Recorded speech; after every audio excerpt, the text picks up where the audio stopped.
Welcome to the Bookshelf Chronicles podcast with your hosts Luke and Marcus.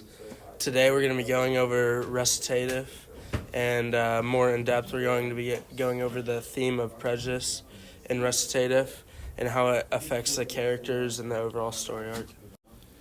So let's get into our first question. Our first question is about the main characters of recitative, Twyla and Roberta. These characters' races are deliberately left ambiguous. How do you think this affects the overall story? I feel like it really affects the story because it leaves the reader's mind left to wander. You know, you can't really put prejudice on someone if you don't know their race. So I feel like this kind of leads us to wonder, leaves the reader minds to wander about like their circumstances and what race they are throughout the story.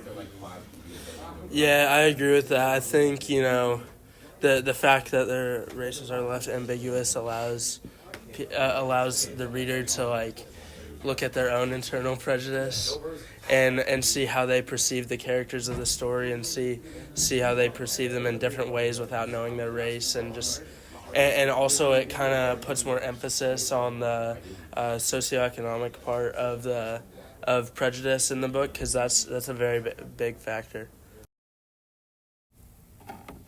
Okay, so let's go on to our second question about prejudice.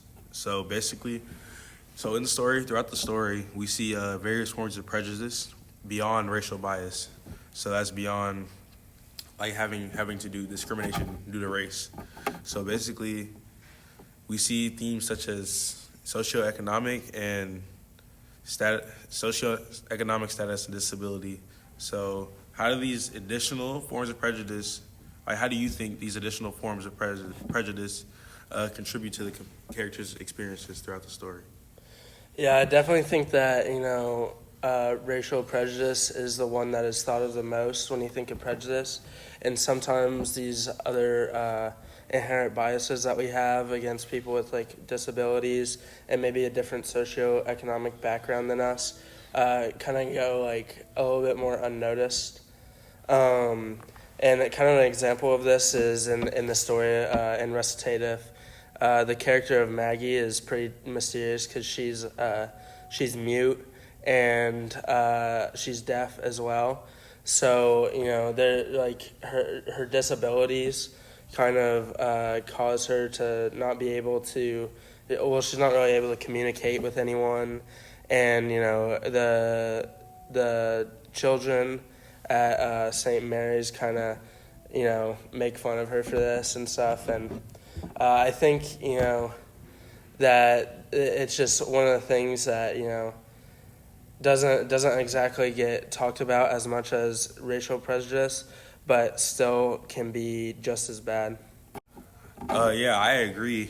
But another form of this would be when the characters Twyla and Roberta are having a disagreement based on their different backgrounds, but the author kind of leaves their backgrounds ambiguous, so it leaves the reader to wonder what their backgrounds are. But yeah, we see themes of prejudice, not only racial, throughout the story, definitely.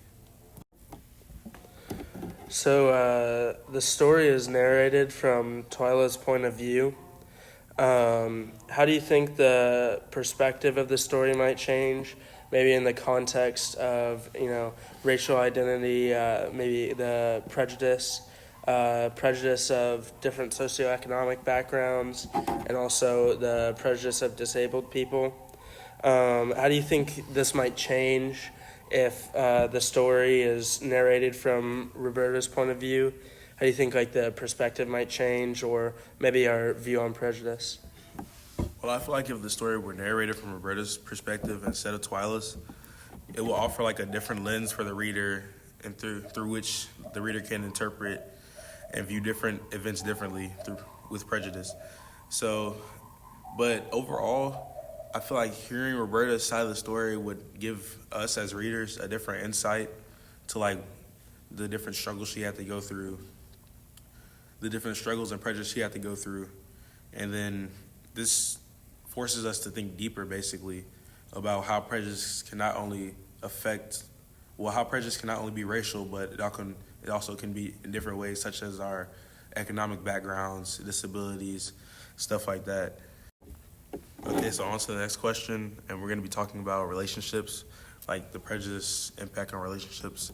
So, Luke, how do you think the uncertainty about Twyla and Roberta's racial backgrounds influenced their interactions and the dynamics of their relationship? And on top of this, how do you think prejudice, whether experienced or perceived, affects their friendship? Yeah, I think definitely when we examine Twyla and Roberta, we can't. I guess we can't only look at it through like a racial lens, but there's also the different background of like socioeconomic and stuff like that. Because I know Twyla in Recatatif perceives Roberta as being from a like a privileged background, and this caused her to like make assumptions about Roberta, which is like kind of the internalized prejudice that we see. Like even if like maybe if someone's from a different background than us, we kind of have these prejudices like ingrained into us, even though we might not like choose to think like that. And the uncertainty about their racial backgrounds kind of adds a layer of intrigue to the story. We can see like in their dialogue how there is some like animosity there, which is interesting to see considering like we don't even know their racial backgrounds. Yeah, I would agree with that. Despite Recitatif being published like so many years ago, how does it still remain relevant in today's society, and like how does it maybe give us insight onto how we perceive our prejudices? Yeah, it was published quite a while ago, 1983, I believe. So, I mean, I feel like some themes that are presented in the book are still relevant today.